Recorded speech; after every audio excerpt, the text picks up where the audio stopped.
ಮಾಡಿ. ಒಂದು ಕಾರು ಹೊರಟ ಸ್ಥಳದಿಂದ 40 ಕಿಲೋಮೀಟರ್ ಗಂಟೆ ವೇಗದಲ್ಲಿ ಪ್ರಯಾಣ ಮಾಡಿ 9 ಗಂಟೆಗಳ ನಂತರ ಬೆಂಗಳೂರನ್ನು ತಲುಪುತ್ತದೆ. ಕಾರು ಪ್ರಯಾಣ ಮಾಡಿದ ದೂರ ಎಷ್ಟು? ಒಂದು ಕಾರು 40 ಕಿಮಿ ವೇಗದಂಗೆ ಹೊಂಟದ ನೋಡ್ರಿ, ವಿಚಾರ ಮಾಡ್ರಿ. ಮಾಡೋದಾದ್ರಿಂದ ಎರಡೂ ಗಣಿತ ಮಾಡೋದಾದ್ರಿಂದ ವಿಡಿಯೋ ಆನ್ ಮಾಡ್ರಿ, ನಾ ಬಂದು ತಿಳಿಸ್ನು. ಓಕೆ, ನೋಡ್ರಿ, ನೀವು ಮಾಡೋದಾದ್ರಿಂದ ಮ್ಯೂಟ್ ತೆಗಿಬೇಕು. ಮ್ಯೂಟ್ ಮಾಡಿ ಗಣಿತ ಬಿಡಿಸ್ಬೇಕು ವಿಡಿಯೋಗಳನ್ನು. ಹಾಗೆ ಇಟ್ಬಿಟ್ರೆ ನಾ ಬಂದು ಗಣಿತ ತಿಳಿಸ್ಲಿಕ್ಕೆ ಬಂದುಬಿಡ್ತು. ಹಂಗೆ ಮಾಡಬೇಡ್ರಿ. ಮ್ಯೂಟ್ ಮಾಡಿ ಗಣಿತಗಳನ್ನು ನೀವು ಬಿಡಿಸ್ರಿ. ಬಿಡಿಸೋದಾದ್ರಿಂದ ಆನ್ ಮಾಡಿರಿ. ಓಕೆ, ಒಂದು ಕಾರು ಹೊರಟ ಸ್ಥಳದಿಂದ 40 ಕಿಮಿ ಗಂಟೆ ವೇಗದಲ್ಲಿ ಪ್ರಯಾಣ ಮಾಡಿ 9 ಗಂಟೆಗಳ ನಂತರ ಬೆಂಗಳೂರನ್ನು ತಲುಪುತ್ತದೆ ಅಂದಾಗ ಒಟ್ಟು ದೂರ ಬರೋಬ್ಬರಿ 1 ಗಂಟೆಗೆ ಬರೋಬ್ಬರಿ 1 ಗಂಟೆಗೆ ಬರೋಬ್ಬರಿ ಏನು ಸೂತ್ರ ಬೇಡ, 40 ಕಿಮಿ. ನೋಡ್ರಿ, 9 ಗಂಟೆಗೆ ಬರೋಬ್ಬರಿ ಎಷ್ಟು ಕಿಮಿ?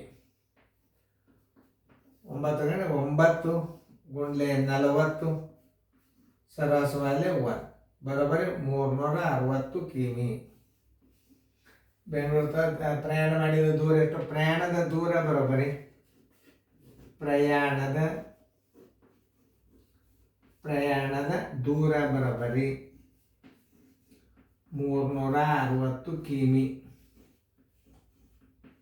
9 ಗಂಟೆಯಲ್ಲಿ ಕ್ರಮಿಸಿದ ದೂರ ಪ್ರಯಾಣದ ದೂರ. ನಿಮ್ಗೆ ಇಂಥ ಗಣಿತಗಳೆಲ್ಲ ಎಕ್ದಮ್ ಸರಳ ತಿಳ್ಕೊಬೇಕು. ಇಲ್ಲೇ ಡಬಲ್ ಅದು. ಒಂದು ಕಾರು 40 ಕಿಲೋಮೀಟರ್ ಗಂಟೆಯ ಸರಾಸರಿ ವೇಗದಲ್ಲಿ ಪ್ರಯಾಣ ಮಾಡಿದರೆ 200 ಕಿಮಿ ದೂರದ ಪ್ರಯಾಣಕ್ಕೆ ಎಷ್ಟು ಕಾಲ ಬೇಕು ಅಂತ ಕೇಳೋಣ. ಇದೇ ಸ್ಥಳವನ್ನು 4 ಗಂಟೆಗಳಲ್ಲಿ ತಲುಪಬೇಕಾದ್ರೆ ಆ ಕಾರಿನ ವೇಗ ಎಷ್ಟು ಇರಬೇಕು ಅಂತ ಮೊದಲು ನೋಡೋಣ. 40 ಕಿಮಿ ಅವಧಿ ಎಷ್ಟದ, ಅದರ ವೇಗ ತಕ್ಕೋಬೇಕು. ಈಗ ಏನಿದು, ಇದರ ವೇಗ ತಕ್ಕೋಬೇಕು.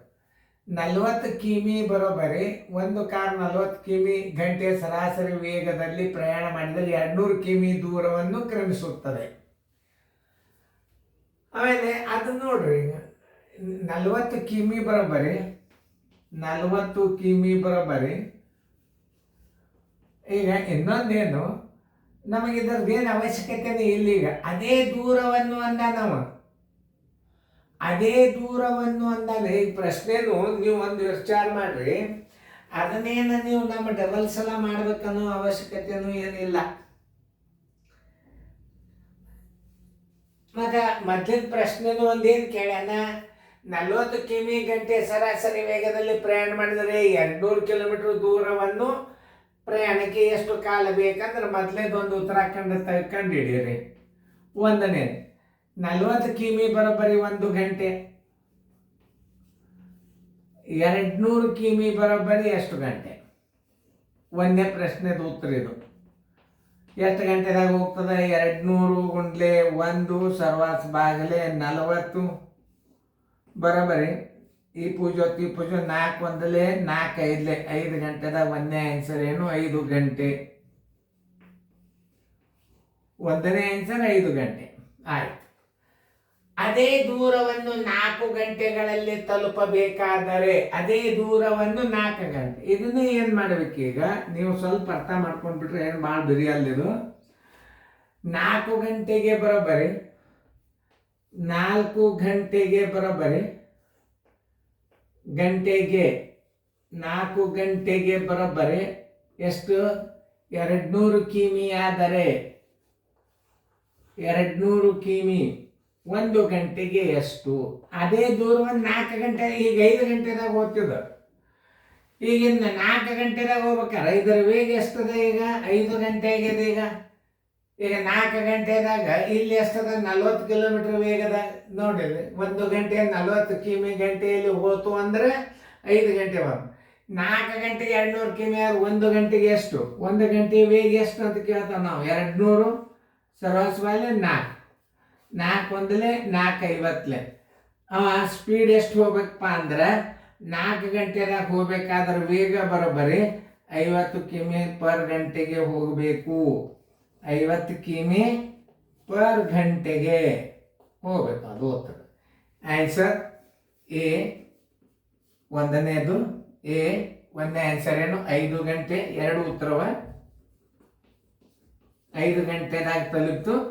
ಬಿ ಉತ್ತರ ಏನದ ನೋಡು, 50 ಕಿಮಿ ವೇಗದಾಗ ಹೋಗ್ಬೇಕವ, 50 ಕಿಮಿ ಪರ್ ಗಂಟೆಗೆ. ನೋಡಿ ಇಷ್ಟೇ ಗಣಿತ. ಎರಡು ಗಣಿತ ಒಂದೇ ಪ್ರಶ್ನೆದಾಗ 2 ಮಾಡ್ಯಾನ. 40 ಕಿಮಿ ಬರೋಬ್ಬರಿ 1 ಗಂಟೆ, 200 ಕಿಮಿ ಅಂದ್ರೆ ಒಂದೇ ಉತ್ತರ ಸಿಕ್ತ. ಎಷ್ಟು ಗಂಟೆದಾಗ 5 ಗಂಟೆದಾಗ ಹೋಗ್ತಾನೆ. ಅದೇ ದೂರವನ್ನು ಎಷ್ಟು 4 ಗಂಟೆದಾಗ ಹೋಗ್ಬೇಕಾಗ್ಯದ, ವೇಗ ತೆಗಿಬೇಕಾಗ್ಯದ. 4 ಗಂಟೆಗೆ 200 ಕಿಮಿ ಆದರೆ 1 ಗಂಟೆಗೆ ಎಷ್ಟು 50 ಕಿಮಿ. ಎಷ್ಟು ಹೆಚ್ಚಿಸಬೇಕು ಅಂತ ಕೇಳಿದ ಅಂದ್ರೆ 50ರ 40 ಮೊದಲಿನ ವೇಗ ಕಳಿಬೇಕು ನೀವು. ಈಗ 50 ಬಂದದ, ಮೊದಲಿನ ವೇಗ 40 ಅದ, ಅದನ್ನ ಕಳೆದ್ರೆ 10 ಕಿಲೋಮೀಟ್ರ್ ಹೆಚ್ಚಿಸ್ಬೇಕಂತ ಬರಿಬೇಕು ಪ್ರಶ್ನೆ ಬಿದ್ದಾಗ. ಈಗ ನಾವು ಎಷ್ಟು ಗಾಡಿ ವೇಗ ಇಡಬೇಕು, 50 ಕಿಮಿ ವೇಗ ಇಟ್ರೆ 4 ಗಂಟೆದಾಗ ಹೋಗಿ ಮುಟ್ಟಿಬಿಡ್ತಾನವ. ಈ ಸಮಯದ ಲೆಕ್ಕಗಳನ್ನು ಸರಿಯಾಗಿ ಅರ್ಥ ಮಾಡ್ಕೊರಿ. ಯಾಕಂದ್ರೆ ನಿಮ್ಮ ಗಂಟೆ, ಮೀಟರ್, ಸೆಕೆಂಡ, ಮುಂದೆ ಬ್ರಿಡ್ಜದ ಅಳತೆ ಎಷ್ಟು, ಆಮೇಲೆ ರೈಲಿನ ಉದ್ದ ಎಷ್ಟು, ಒಂದು ಸೇತುವೆಯನ್ನು ದಾಟಲು ತೆಗೆದುಕೊಳ್ಳುವ ಸಮಯ ಎಷ್ಟು, ಆಮೇಲೆ ರೈಲಿನ ಉದ್ದ ಎಷ್ಟು, ಸೇತುವೆ ಉದ್ದ ಎಷ್ಟು, ಎಲ್ಲ ರೀತಿಯ ಗಣಿತಗಳು ಸಮಯದಲ್ಲಿ ಭಾಳ ಬರ್ತಿರ್ತಾವ. ಸಮಯದ ಲೆಕ್ಕ ಬರ್ತಾವ, ದಾರಿ, ದೂರ, ಕಾಲ, ವೇಗ, ಒಟ್ಟೆಲ್ಲ ಈ ಗಣಿತ ಬರ್ತಾವ. ಈ ಅನುಕೂಲ ನಂಬರ್ ನಾವು ಟೆಲಿಗ್ರಾಮ್ ಕ್ಲಾಸ್ನಾಗ ಜೂನ್ದಿಂದ ಕೊಡ್ತೀವಿ.